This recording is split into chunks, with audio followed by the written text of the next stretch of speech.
శ్రావణ మాసం ప్రారంభమైంది. తెలుగు రాష్ట్రాలలో పెళ్లి సందడి మొదలైంది. మూఢమ్మ ఆషాఢ మాసం కారణంగా దాదాపు 48 రోజులుగా పెళ్లిళ్లు లేవు.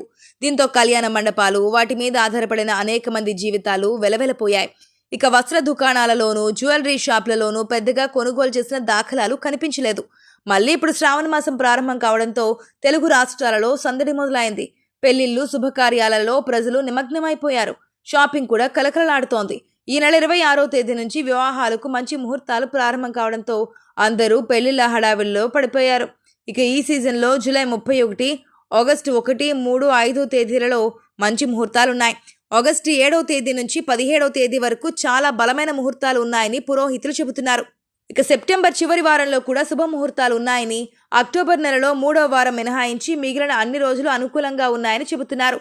నవంబర్ నెలలో కూడా అనేక మంచి ముహూర్తాలు ఉన్నాయని, ఇక పెళ్లిళ్లు చేసుకోవాలనుకునేవారు వారి జాతకాలకు తగ్గట్లుగా ఉన్న ముహూర్తాలను చూసుకొని రెడీ అయిపోతున్నారు అని చెబుతున్నారు. ఈసారి మంచి ముహూర్తాలు ఎక్కువగా ఉండడం వల్ల ఫంక్షన్ హాల్స్ ఇప్పటికే బిజీ అయిపోయాయి. ఇప్పటికే చాలా మంది నుంచి మంచి ముహూర్తాలు ఉన్న తేదీలలో ఫంక్షన్ హాల్స్ను బుక్ చేసుకున్నారు. ఇక కొందరు మంచి ముహూర్తాలు ఉన్న తేదీలలో తమకు అనుకూలమైన కళ్యాణ మండపాలు, ఫంక్షన్ హాల్స్ దొరకకపోవడంతో ప్రత్యామ్నాయ ఏర్పాట్లలో బిజీగా ఉన్నారు. పెళ్ళంటేనే అనేక ఖర్చులుంటాయి.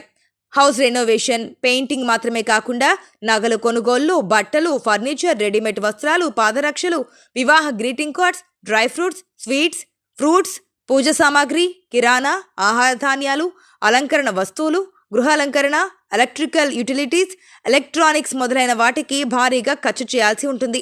వీటితో పాటు బ్యాంకెట్ హాల్లు, హోటళ్లు, ఓపెన్ లాన్లు, కమ్యూనిటీ సెంటర్లు, పబ్లిక్ పార్కులు, ఫామ్ హౌస్లు వంటి వివాహ వేదికలు కూడా బుక్ చేసుకోవాల్సి ఉంటుంది. వీటి అలంకరణకు భారీగానే ఖర్చు చేయాల్సి ఉంటుంది. మొత్తం మీదే పెళ్లిళ్ల సీజన్ వచ్చిందంటే ప్రత్యక్షంగా, పరోక్షంగా కోట్ల రూపాయల వ్యాపారం జరుగుతోంది. దేశవ్యాప్తంగా ఉన్న వ్యాపారులు ఈ పెళ్లిళ్ల సీజన్ను క్యాష్ చేసుకునేందుకు భారీ ఎత్తున వివాహ సంబంధిత వస్తువులను నిల్వ చేసుకుంటున్నారు.